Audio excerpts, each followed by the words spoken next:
So what happened with Gabe was that he had COVID the second time when he was 11. It was all pretty mild, routine, what you expect if 11-year-old had COVID. Like, they're healthy, they get through it. Then he just never got better. At that point, we were out of options. We didn't know how to respond to his symptoms. And when we went to see his provider, she said, might be this, but I don't want you to Google it because it's really bad. I met Gabe when he was 11, and I was initially suspicious that he had a diagnosis called ulcerative colitis.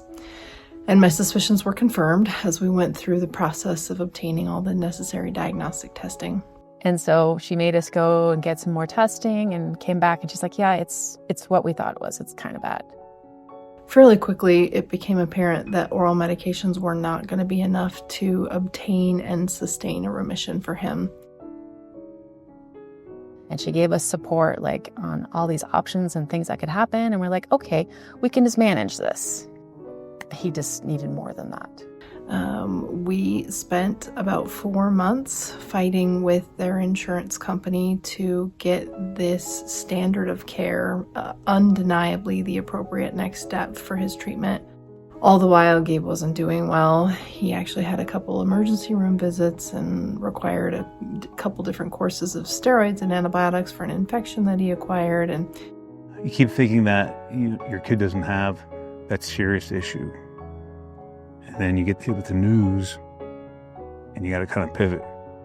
Unfortunately, he didn't respond well to the first therapy that we chose. And so we did everything that we could do to maximize dosing and try to get him to where he needed to be with that medication. And it just wasn't the right medication for him. And so then we had to start the process of getting another biologic therapy approved, which went a little bit smoother than the first time, but was still quite the ordeal. Like, he was working towards things that made him happy. Yeah, I mean, you see them shrink emotionally and physically, yeah.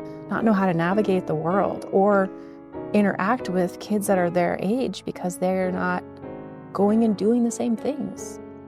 Yeah. You think you're protected, you think you have that safety net. What comes out of your paycheck, it goes off into the netherworld of insurance, and you expect to have that.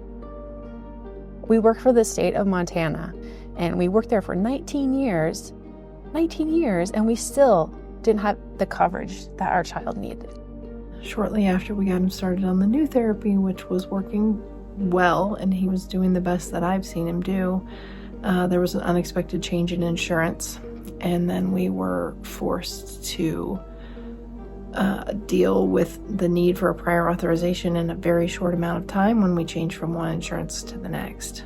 We both left and worked for the federal government so we could have options for him because they gave us one plan that didn't cover anything. And we knew long-term that was not going to work for him. So we changed our whole lives so he could have better coverage. We didn't talk to anyone about it. Even family, like, we didn't describe it because we didn't want them to feel bad. We wouldn't go into details and say how his life had changed because you don't want to tell people that happened to your kid.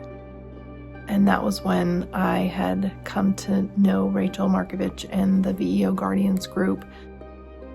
Our infusion center was like, oh, we know this group that could help you. And we're like, at that point, I felt like I was showing you too, like, why would anyone help us?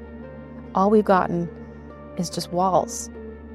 This seemed like exactly what the group's mission was, is to be able to step in a time of crisis for this family.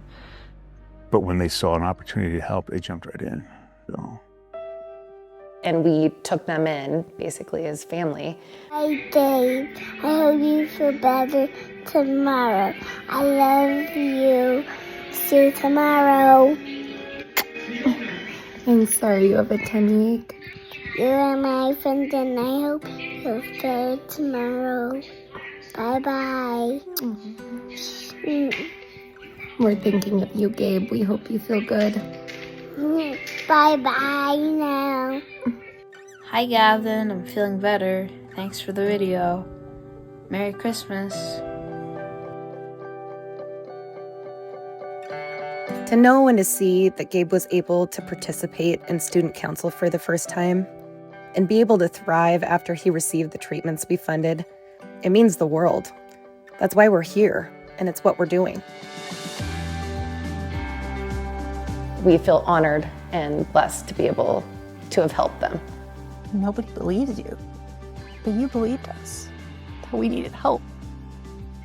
And now that we have VEO Guardians, we know there's other parents out there and other kids, and we see how they're progressing and how the support's helping them, and they have people to talk to.